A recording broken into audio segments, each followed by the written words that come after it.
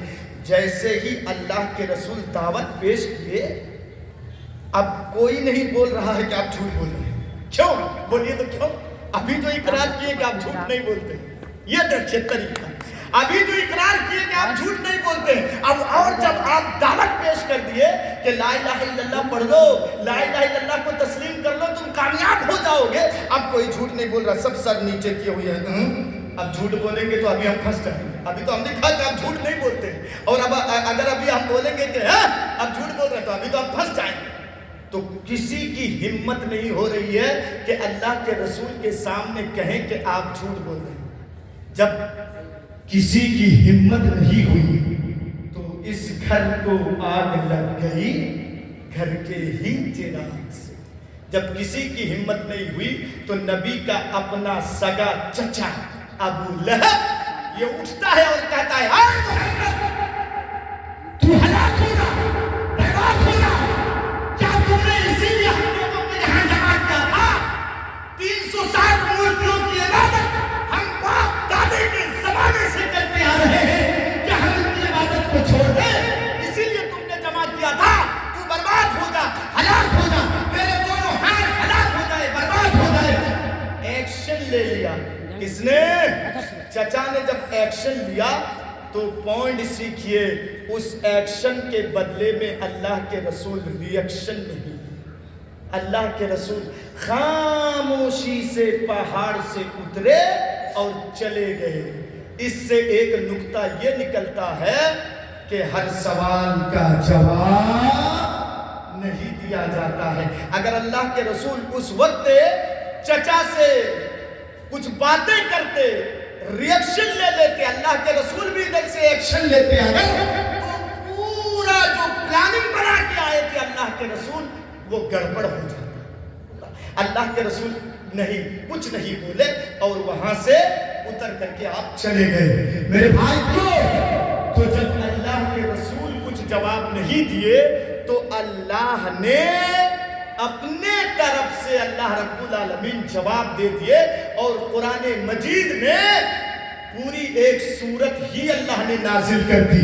تبت یدا ابی لہب، اے ابو لہب، میرا نبی ہلاک نہیں ہوگا، میرا نبی برباد نہیں ہوگا، میرے نبی کے ہاتھ ہلاک نہیں ہوں گے، تو برباد ہو جائے گا، تو ہلاک ہو جائے گا۔ اس سے ایک نکتہ یہ ملتا ہے کہ آپ اگر اللہ کے بن جائیں گے تو اللہ آپ کی طرف سے جواب دے دے گا، اگر آپ جواب نہیں دیں گے تو اللہ رب العالمین آپ کی طرف سے جواب دے دے گا۔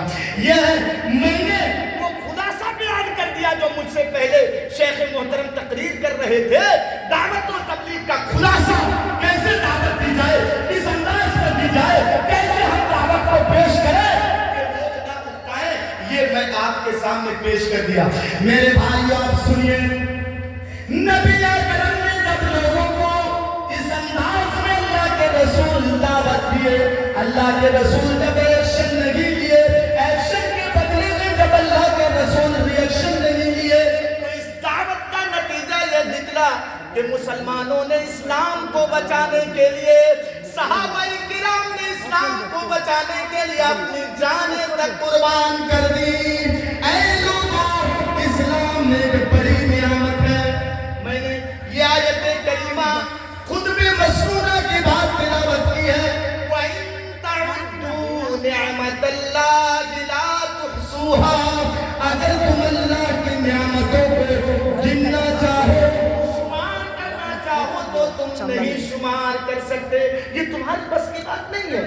تو سنیے، یہ تمام بڑی بڑی نعمتوں میں ایک عظیم نعمت اسلام ہے جو ہم کو اور آپ کو ملا ہے، ایک عظیم نعمت ہے یہ اسلام۔ اس اسلام کو بچانے کے لیے، اور جو قیمتی چیز ہوتی ہے، جو قیمتی نعمت ہوتی ہے، جو چیز اچھی ہوتی ہے، قیمتی ہوتی ہے، اس کی لوگ حفاظت کرتے ہیں۔ ہاں، لوگوں کے اندر ایک یہ ہے کہ اس کی حفاظت کرتے ہیں۔ جیسے مثال کے طور پر میں آپ کو سمجھا دوں، آپ کے گھر میں ایک چاقو ہے، چاقو سمجھتے ہیں، چھری، آپ کے گھر میں چاقو ہے، اس سے آپ سبزی کاٹتے ہیں، پھل فروٹ کاٹتے ہیں، چاقو سے آپ کام لیتے ہیں، لیکن وہ چاقو کبھی آپ تلاش کریں گے تو کچن میں ہے کہ نہیں؟ کبھی تلاش کر رہے ہیں تو ٹیبل کے اوپر رکھا ہوا ہے وہ چاقو، کبھی آپ تلاش کر رہے ہیں تو وہ چاقو برآمدے میں پڑا ہوا ہے، حالانکہ وہ آپ کے کام کی چیز ہے، آپ اس سے کام لے رہے ہیں، پھل فروٹ کاٹ رہے ہیں، سبزی کاٹ رہے ہیں، آلو کاٹ رہے ہیں، بیگن ٹماٹر کاٹ رہے ہیں، لیکن اس کی آپ اتنی حفاظت نہیں کرتے ہیں۔ وہیں پہ آپ کے گھر میں سونے کی ایک بسکٹ ہے، سونے کی ایک بسکٹ ہے، کون؟ سونے کی ایک بسکٹ ہے، اس کو آپ کچن میں نہیں رکھتے ہیں، اس کو آپ ٹیبل کے اوپر نہیں رکھتے ہیں، اس کو آپ الماری میں حفاظت کے ساتھ آپ اس کو چھپا کر کے رکھتے ہیں۔ کیوں؟ یہ قیمتی چیز ہے، یہ بڑی چیز ہے، کوئی چرا نہ لے، کوئی لے کے بھاگ نہ جائے، اسی لیے آپ اس کو چھپا کر کے رکھتے ہیں۔ ویسے اسلام ایک بڑی نعمت ہے، اس کی حفاظت کی ذمہ داری ہمارے اوپر۔ اور ایک مثال سے سمجھا تو آپ ادھر کے لوگ شاید مکئی کا چاس باس زیادہ کرتے ہیں نا مولانا، آپ کھیت میں مکئی ہے، آپ گئے ہیں دیکھنے کے لیے، کھیت دیکھنے کے لیے، 5 منٹ 10 منٹ چاروں طرف دیکھ لیا آپ، اس کے بعد گھر میں آ گئے۔ گھر میں آنے کے بعد آپ سوچ رہے ہیں کہ دکان کا تھوڑا سا حساب و کتاب کر لوں، دکان کا حساب و کتاب کر لوں میں تھوڑا سا۔ جیسے ہی آپ پاکٹ میں ایسے ہاتھ ایسے لے جاتے ہیں اور دیکھتے ہیں، ارے جو 10 روپے کا پین، 10 روپے کا قلم جو میرے جیب میں تھا، وہ جو میں کھیت دیکھنے گیا تھا وہیں وہ قلم گر گیا، حالانکہ قیمت ہے 10 روپیہ، لیکن وہ آپ کے کام کی چیز ہے۔ تو آپ سوچ رہے ہیں ابھی مغرب کا ٹائم نہیں ہوا ہے، ابھی آدھا گھنٹہ باقی ہے، ارے 4 منٹ 5 منٹ لگے گا، جاؤں گا، قلم وہیں گر گیا ہے، موبائل نکالا تھا میں جیب سے، وہیں قلم گر گیا ہے، جا کے میں قلم لے کے چلا آتا ہوں۔ آپ گھر سے نکلے ہیں، سنو اے سپول ڈسٹرکٹ کے لوگوں سنو، آپ گھر سے نکلیں گے اس قلم کو اٹھانے کے لیے، بس گھر سے نکل کر کے آپ روڈ میں گئے ہیں، اتنی دوری پر گئے ہیں کہ آپ کا اتنا بڑا سگا بیٹا، چھوٹا بیٹا آپ کا دوڑتا ہوا آ رہا ہے، ابو ابو ابو سنیں، کیا ہوا بیٹا، کیا ہوا، بولو، کہا ابو وہ قربانی کا جو بکرا تھا نا وہ کنویں میں گر گیا۔ اب آپ کیا کریں گے؟ 10 روپے کا پین لانے، قلم لانے جائیں گے کھیت میں کہ قربانی کا بکرا جو کنواں میں گر گیا ہے اس کو اٹھائیں گے؟ جواب دیجیے تو کس کو؟ وہ 10,000 15,000 کا بکرا جو کنواں میں گر گیا اس کو اٹھایا، 10 روپے کا پین چلا جاتا ہے، چلے جانے دو، پھر 10 روپے میں آپ خرید لیں گے۔ کیوں؟ آپ کی نظر میں، آپ کی درشٹی میں بکرے کی قیمت قلم سے زیادہ ہے، قلم سے زیادہ بکرے کی قیمت ہے، اسی لیے آپ قلم کو چھوڑ دیں گے اور اس بکرے کی حفاظت کر رہے ہیں، کنواں سے اٹھانے کی آپ تجربہ سوچ رہے ہیں کہ کیسے اس کو اٹھایا جائے۔ اے میرے بھائیو، اسی طریقے سے صحابہ کی نظر میں اسلام ایک قیمتی نعمت تھی، صحابہ اسلام کی کیسے حفاظت کرتے تھے، غور کر کے سنیے، اٹھنا بیٹھنا بند کیجئے، انشاءاللہ فائدہ ہوگا۔ سنیے صحابہ کرام اسلام کی حفاظت کیسے کیے ہیں۔ ایک واقعہ میں صحیح بخاری کا آپ کے سامنے رکھ رہا ہوں، غزوہ احد کا، جنگ احد، سنیے غور کر کے، جنگ احد، اس میں ایک صحابی کا نام ہے حنظلہ، حضرت حنظلہ۔ اے نوجوانوں، موبائلوں میں اپنا ٹائم برباد کرنے والوں سنو، فیس بک چلا چلا کے ٹائم برباد کرنے والوں سنو، یوٹیوب چلا کے ٹائم برباد کرنے والوں سنو، رات کے 1 بجے اور 2 بجے تک آن لائن میں رہنے والوں سنو۔ حنظلہ کی شادی ہوئی ہے، پہلی رات ہے،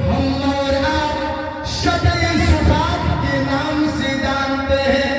ہاں ہاں سنو، جس کو ہم اور آپ سہاگ رات کے نام سے جانتے ہیں.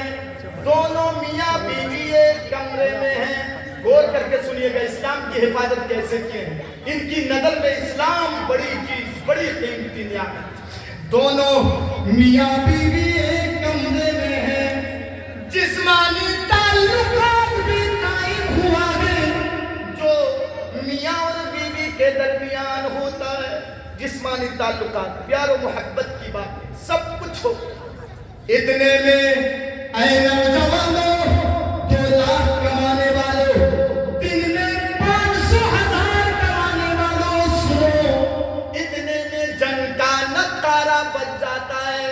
اعلان ہوتا ہے، اے لوگوں سنو، دشمنوں نے کھیل لیا ہے. مسلمانوں کو اپنے چپیٹ پہ لے لیا ہے. اے لوگوں، نبی کا فرمان ہے، جلدی جلدی تم گھر سے نکلو، دشمنوں سے لڑنا ہے، دشمنوں سے جہاد کرنا ہے. جلدی اپنے گھر سے نکلو، جلدی. یہ حنظلہ ایک رات کی بیوی، ایک رات. حنظلہ نکل گئے گھر سے، تولیہ لے کے، گمچھا لے کے نکل گئے گھر سے بیت روم میں چلے گئے غسل کرنے کے لیے، نہانے کے لیے چلے گئے بیت روم میں غسل کرنے کے لیے. ڈول میں پانی بھر لیے ہیں.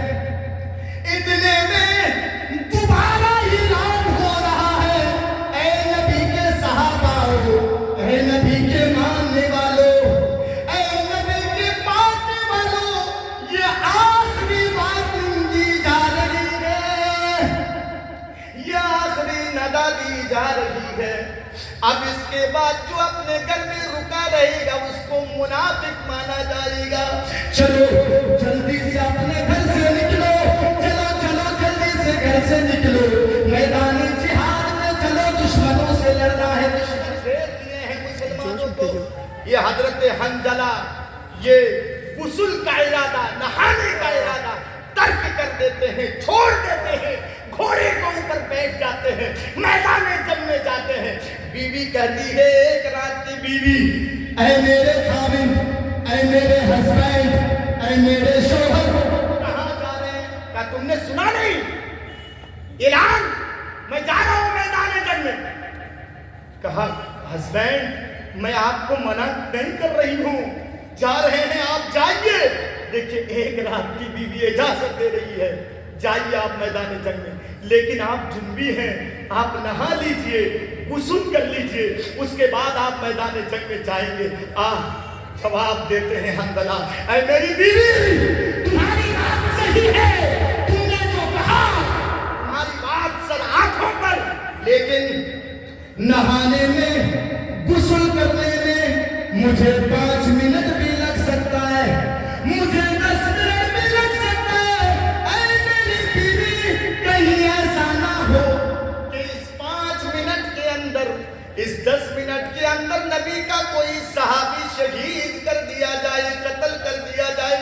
یہ مجھ سے گوارا نہیں ہوگا، میں میدان جنگ میں جا رہا ہوں. نکل گئے اور جاتے جاتے حنظلہ نے کہا، اے میری بیوی، میں آخری بات لے کے جا رہا ہوں، اگر میں جنگ کے میدان سے واپس آ گیا تو ٹھیک ہے، ورنہ اگر میں شہید کر دیا گیا، قتل کر دیا گیا، تو عدت گزارنے کے بعد تم دوسری شادی کر لینا. میرے لیے تم اپنی جوانی کو برباد نہ کرنا. عدت گزارنے کے بعد تم دوسری شادی کر لینا، دوسری شادی.